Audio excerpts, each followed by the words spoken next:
Unidade 3. Energia, transformação e conservação. Aula 13. Revisão e avaliação. Olá, boa tarde.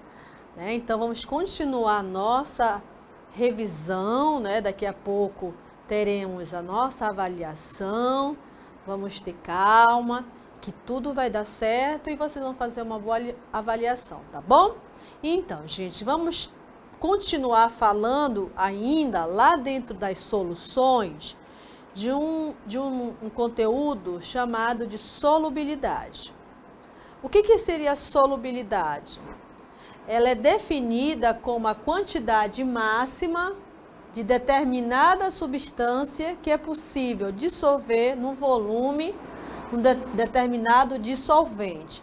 Então, gente, a solubilidade a gente vai, assim, pensar da seguinte maneira. Quando você está preparando um café, existem as quantidades corretas, de colheres de açúcar que a gente adiciona na água.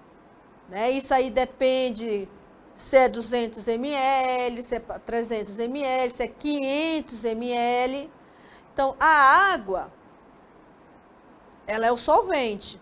Ela tende a dissolver, no caso, o açúcar, que é o soluto. Então, todo soluto, ele tem uma solubilidade, ou seja, ele tem uma quantidade máxima que ele vai dissolver. Entendeu, gente? Então, ele tem uma quantidade máxima aonde ocorre a sua dissolução. E essa quantidade máxima, ela é chamada de solubilidade ou coeficiente de solubilidade. Então, é a quantidade máxima que o soluto tem, para se dissolver. Então, eu tenho lá as 2 colheres de açúcar. A sua solubilidade é um valor, padronizado, é de 36 gramas. No copo de 100 gramas de água, se eu adicionar 36 gramas de sal, eu vou ter uma solubilidade total. Menos do que isso, eu vou ter o sal perceptível dentro da água. E o excesso, eu vou ter ele no fundo. Então, dependendo da quantidade de soluto que eu adiciono dentro do sistema, eu posso classificar as soluções como insaturadas. Pode botar, por favor. Insaturadas, saturadas, saturada com corpo de fundo e supersaturada. Então, gente, a quantidade de soluto, que eu coloco dentro de um sistema, ela que vai me definir, que tipo de solução eu tenho. Eu vou ter uma solução insaturada, saturada com corpo de fundo ou supersaturada. Isso depende de quanto eu coloco dentro da minha solução. Então, gente, a solução insaturada, a quantidade de soluto é inferior ao seu Kc, que é o coeficiente de solubilidade. Então, dizer que uma solução ela é insaturada é dizer que a quantidade de soluto dissolvido na solução não atingiu o seu coeficiente de solubilidade, a sua solubilidade. Ele não conseguiu se dissolver na água. É isso, na verdade, é isso.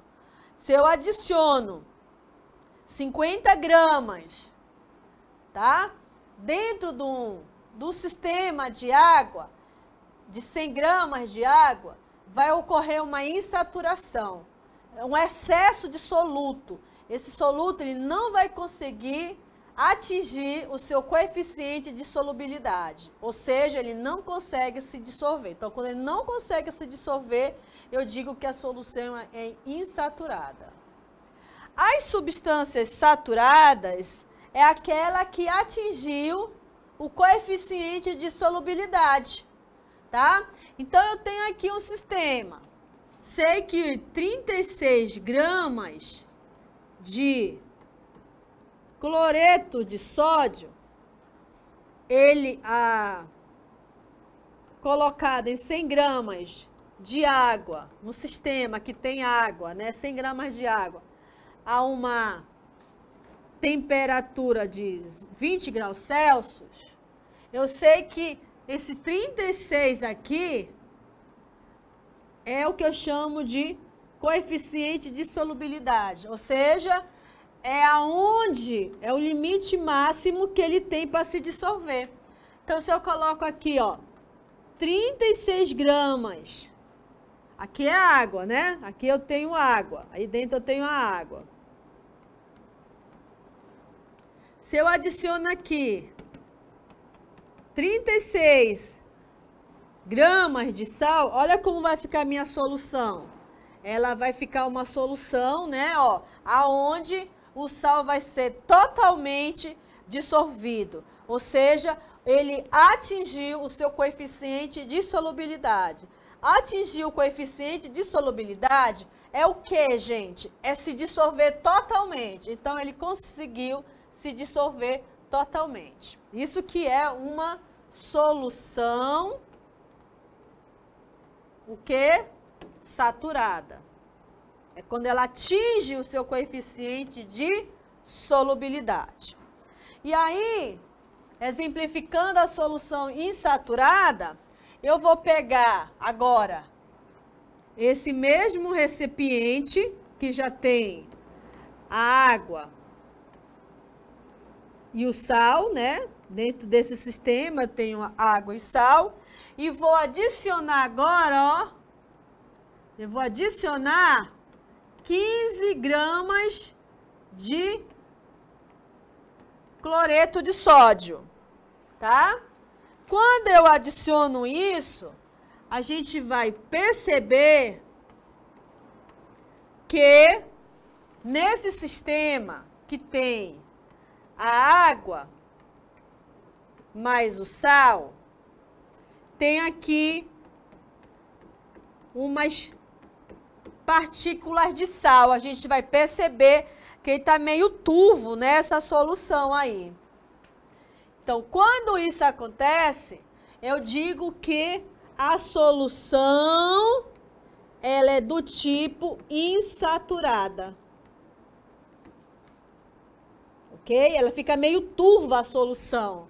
A gente consegue enxergar as partículas, né? Então, é uma solução insaturada, ou seja, a quantidade do soluto é inferior ao seu coeficiente de solubilidade. Temos também um tipo de solução chamada saturada com corpo de fundo. Isso aí ultrapassa o coeficiente de solubilidade e o excedente, que é o que foi o que foi adicionado, ele não se dissolve. E aí ele fica lá no fundo do recipiente. Então, gente, eu tenho aqui uma solução, tá? Presta atenção, ó. Eu tenho uma solução de água mais sal. Observem vocês que ela foi bastante dissolvida, né? Tá uma mistura com aspecto uniforme. Eu venho, ó, e adiciono 50 gramas de sal nessa solução. Quando eu adiciono essas 100 gramas de sal, sabe o que acontece? Algumas partículas vão se dissolver, mas outra vai ficar aqui no fundo, ó. Um pouco vai ficar aqui no fundo, ó. A esse tipo de solução, eu chamo ela de solução saturada com, olha aqui, com corpo de fundo. Corpo de fundo. Também posso chamar de precipitado. Ó. Então, aqui é o meu corpo de fundo, ou seja, é uma solução saturada com corpo de fundo. Ela está com excesso, não é isso, gente? Ela está com excesso de soluto. Então, quando eu tenho uma solução com excesso de soluto e eu tenho um corpo de fundo, que também chamo de precipitado, eu chamo essa solução saturada com corpo de fundo. E a supersaturada? A quantidade de soluto dissolvido é superior ao coeficiente de solubilidade. Então, eu tenho aqui um sistema, de novo, né, de água mais sal, e ela está totalmente, todo o sal que eu adicionei aqui foi totalmente dissolvido, tudo foi dissolvido. E aí eu tenho uma solução super saturada. Então, de acordo com a quantidade, ó, com a quantidade de soluto, depende da quantidade de soluto, né? Dependendo da quantidade de soluto, minha solução pode ser saturada, insaturada,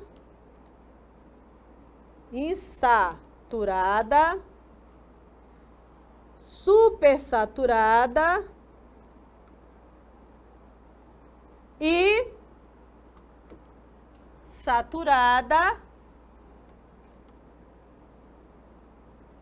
saturada com fundo, com corpo, né? Com corpo de fundo. Lembrando que para classificar, eu dependo das características do meu sistema. Como é que está esse sistema? Ele está totalmente dissolvido, soluto? Ele está com seu limite de solubilidade inferior? Então, tudo isso eu tenho que analisar para poder classificar. Ok, gente? E aí, eu vou definir o coeficiente de solubilidade, né? O que seria o coeficiente de solubilidade? É a medida da capacidade que um soluto possui de se dissolver. Ó, não era isso que eu estava falando? Numa quantidade padrão de um solvente. Então, eu tenho uma quantidade de solvente e o soluto também tem o seu coeficiente de solubilidade. Esse coeficiente de solubilidade, ele que define, né, como irá se dissolver, se ele vai dissolver totalmente ou não. Então, em condições de temperatura e pressão. Em outras palavras, é a quantidade máxima que pode ser dissolvida de soluto numa dada quantidade de solvente, temperatura e pressão. Então, o que a gente observa com tudo isso? Que toda substância, ela possui o seu coeficiente de solubilidade. Ou seja, ela tem um limite, né, máximo que ela consegue se dissolver. Passando desse limite máximo, que é a sua quantidade que tem que ser disponível para se dissolver, ela não se dissolve mais. Ou está em excesso, ou você colocou demais, e aí está dificultando a sua solubilidade, ou seja, ela se dissolver, porque está em excesso. E dependendo da quantidade, essa solução, ela se classifica saturada, supersaturada, saturada com corpo de fundo e insaturada, tá bom? Vamos ver um exemplo. Então, eu tenho aqui, né, ó, 36 gramas de cloreto de sódio, que é a quantidade máxima, né, de sal para se dissolver em 100 gramas de água. Então, em 100 gramas de água, com uma temperatura de 20 graus Celsius, o sistema consegue dissolver esses 36 gramas. Porque é o quê? É o seu coeficiente limite, não é isso? Por isso, tá bom? Então, eu vou adicionar aqui, ó, quando eu adiciono, olha como fica a solução. A solução fica bem uniforme, bem transparente, totalmente dissolvido o sal. E aí eu classifico ela como solução saturada. Que são aquelas que atingiram exatamente o coeficiente de solubilidade. Soluções supersaturadas possuem mais soluto dissolvido do que seria possível em condições normais. Então, nas soluções supersaturadas, eu tenho muito mais soluto e aí ele não consegue se dissolver totalmente. Soluções insaturadas ou não insaturadas são aquelas em que a quantidade de soluto dissolvido ainda não atingiu o coeficiente de solubilidade. O que significa isso? Que se dissolve,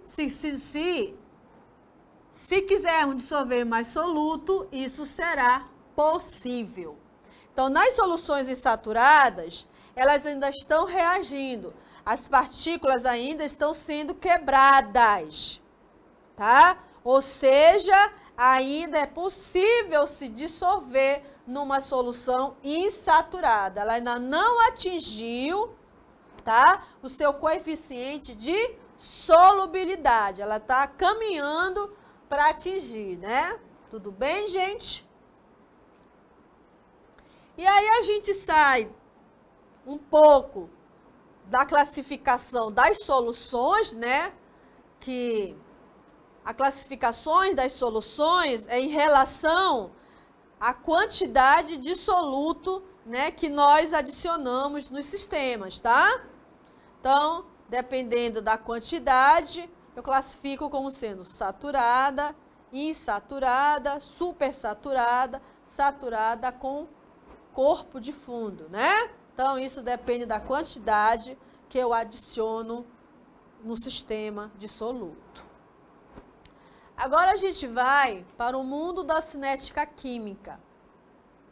É uma parte da química que vai estudar, olha, a velocidade das reações químicas e os fatores que a influenciam.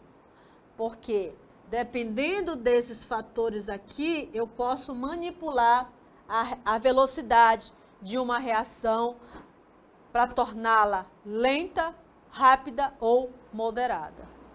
Porque quando eu falo de reações químicas, gente, eu estou me referindo a reações que são lentas, como a queima de uma vela, reações rápidas, como a explosão de uma dinamite, e reações moderadas, E aí eu posso ter um exemplo do cozimento dos alimentos, é uma reação moderada, ela não custa muito tempo, né? Então, eu tenho vários tipos de reações. Reações lentas, reações que são bastante rápidas e outras reações que elas são moderadas, certo? E eu posso manipular, não é isso? Eu posso fazer com que elas sejam, fazer com que reações rápidas possam ser lentas e que reações muito lentas sejam rápidas e que moderadas sejam rápidas ou sejam lentas de acordo com o meu interesse, né?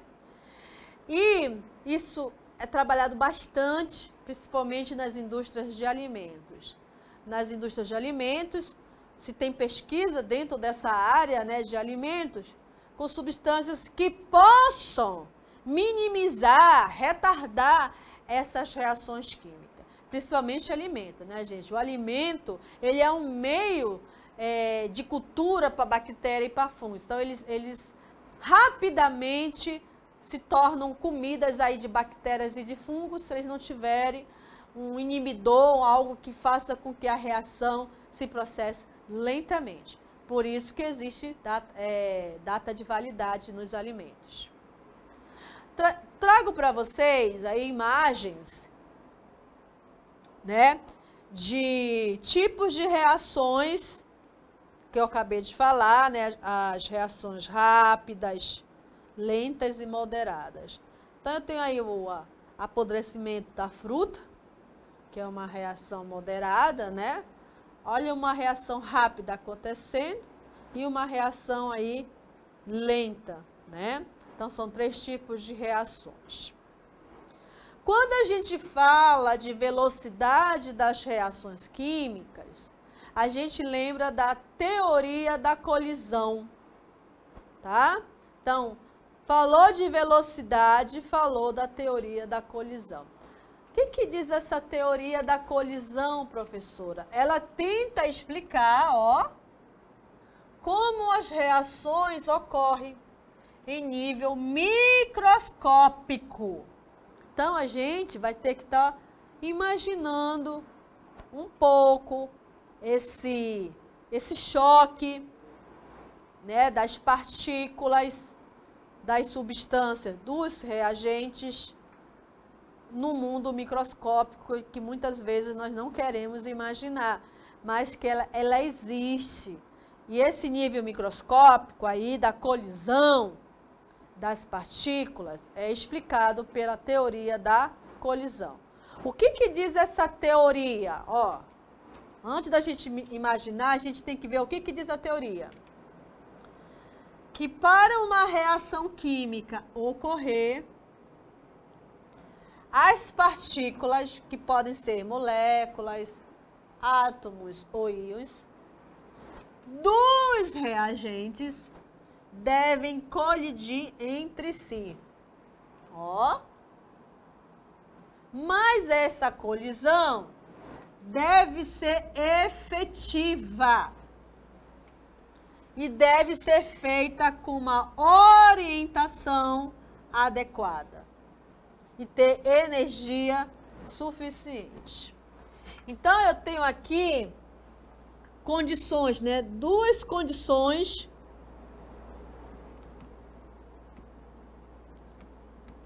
para ocorrer uma reação química. Olha aí. Que condições são essas? Essas 2 condições, tá? De 2 condições para que ocorra uma reação química. Ok? Que condições são essas? O choque entre as partículas, elas precisam ser efetivas, ter o primeiro contato, né? Deve-se ter uma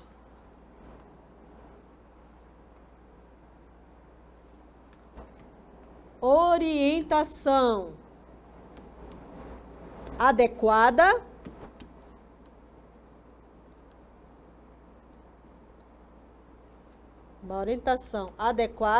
que geralmente elas se colidem na vertical, na forma vertical, e tem que ter o quê? Energia suficiente. Lembrando também que nem sempre a energia ela é suficiente para desencadear uma reação química. É necessário que você ative, né, essa reação. E quando eu ativo a reação química, eu chamo de energia de ativação, que é a energia mínima necessária para que ocorra uma reação química. Ok? Aí nós temos uma imagem. Essa imagem, ela mostra nessas condições para que ocorra a formação de novas substâncias a partir de uma reação química.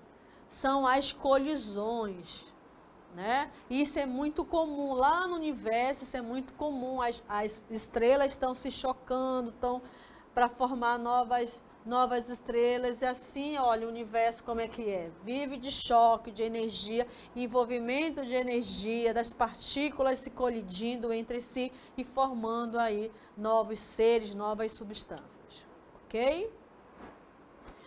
Temos 3 fatores que podem influenciar a velocidade das reações. A temperatura, ok? Se a temperatura ela for baixa, né? O que vai acontecer? Ela vai fazer com que a reação ela seja lenta. Sendo uma reação lenta, ela, se for alimentos, ela vai estragar não muito rápido, ela vai estragar, né? Dependendo do alimento, porque nós sabemos que todo alimento tem um tempo para ser armazenado, independendo da temperatura, né? Então, se a temperatura for baixa, há uma diminuição, um retardamento da reação química, ela é mais lenta. Já quando a temperatura é alta, a velocidade do choque entre as partículas é maior. É o que a gente consegue visualizar quando a gente está cozinhando o feijão. Então, quando a gente tem o cozimento do feijão, há um aumento, se a gente aumenta a temperatura, ocorre naturalmente o aumento da pressão. E aí a gente começa a ouvir aquele barulhinho, né? Da panela. O que significa dizer isso? Que com o aumento da temperatura também se aumentou a velocidade de cozimento. Ok? E temos a concentração dos reagentes. Esse exemplo, ele foi trabalhado na aula, que é a combustão da palha de aço. Percebam comigo que quando a palha de aço está num sistema aberto, que é o primeiro desenho aqui, ó. Tá? Esse aqui é um sistema aberto. E aqui é um sistema fechado. Então, a gente observa que quando a queima da palha de aço ocorre no sistema aberto, demora muito mais para ocorrer a combustão, né? A queima total. Agora, se tiver no sistema fechado, né? A palha de aço, observem vocês que está ocorrendo uma rápida combustão. Olha, ela já até não tem, a gente não consegue mais nem enxergar a palha de aço sofrendo a combustão. Por que isso, professora? Por causa da concentração do oxigênio, que é maior nesse sistema fechado do que no sistema aberto. Então, quanto maior a concentração dos reagentes, maior é a velocidade das reações. E nós temos, por último, o catalisador. E nós temos aqui um gráfico representando, né, a ação do catalisador. Gente, isso não vou perdoar vocês, hein? O que é o catalisador? O catalisador, ele vai aumentar a velocidade da reação química. Quando ele aumenta a velocidade, o que acontece? Diminui a energia de ativação, tá bom? Pronto, gente, encerramos esse assunto, esse bate-papo aí bem interessante, bem legal. E vamos para a nossa interatividade.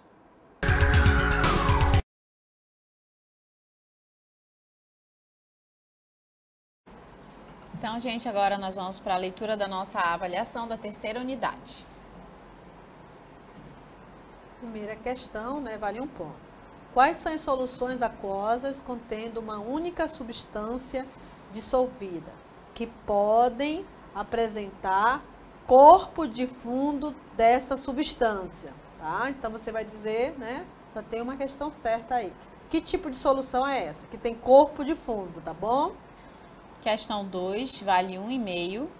Uma solução contendo 5 ml de NaCl a 1 mol por litro é diluída com água suficiente para atingir o volume de 500 ml.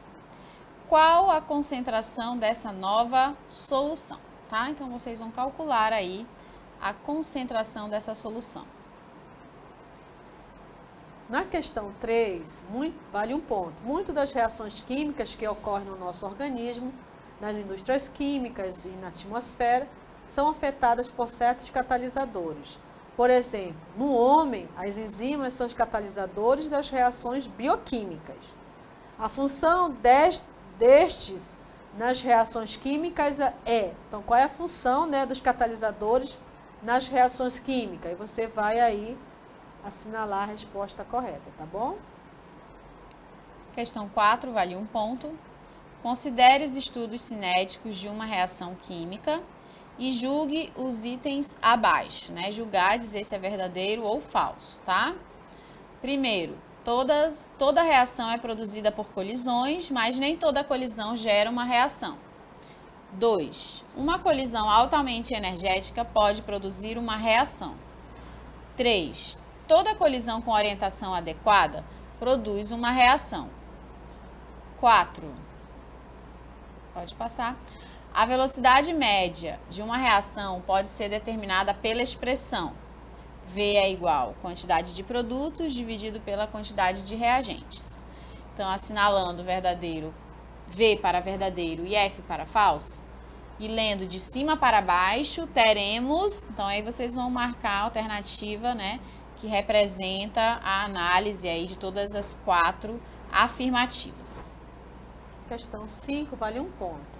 Adicionando-se soluto a um solvente, chega a ser a um ponto em que o solvente não mais consegue dissolver o soluto. Neste ponto, a solução torna-se o quê, gente? Aí vocês vão analisar essa afirmação e assinalar apenas uma resposta. Questão 6, vale 1 ponto. Indique a afirmação incorreta, tá? Vocês vão marcar a errada. Quanto menor for a temperatura, maior será a velocidade de uma reação. B. O aumento da temperatura aumenta a velocidade, tanto da reação endotérmica quanto da exotérmica. C. A velocidade de um reagente no estado sólido é menor do que no estado líquido. D. A diferença energética entre os produtos e os reagentes é chamada de entalpia de reação. E a velocidade de uma reação depende da natureza do reagente. Uma só alternativa está errada. Questão 7, vale 1 ponto. Observe o seguinte sistema abaixo que contém uma solução de cloreto de sódio. Em qual sistema temos uma solução saturada? Então, você vai dizer se é no sistema 1 ou no sistema 2 que você tem uma solução saturada. É só para escrever. Qual é a solução saturada? Aí você diz, solução saturada, se você achar que é o sistema 1, você diz no sistema 1. Tudo bem? Então, gente, boa tarde e até amanhã. Uma boa prova e até amanhã.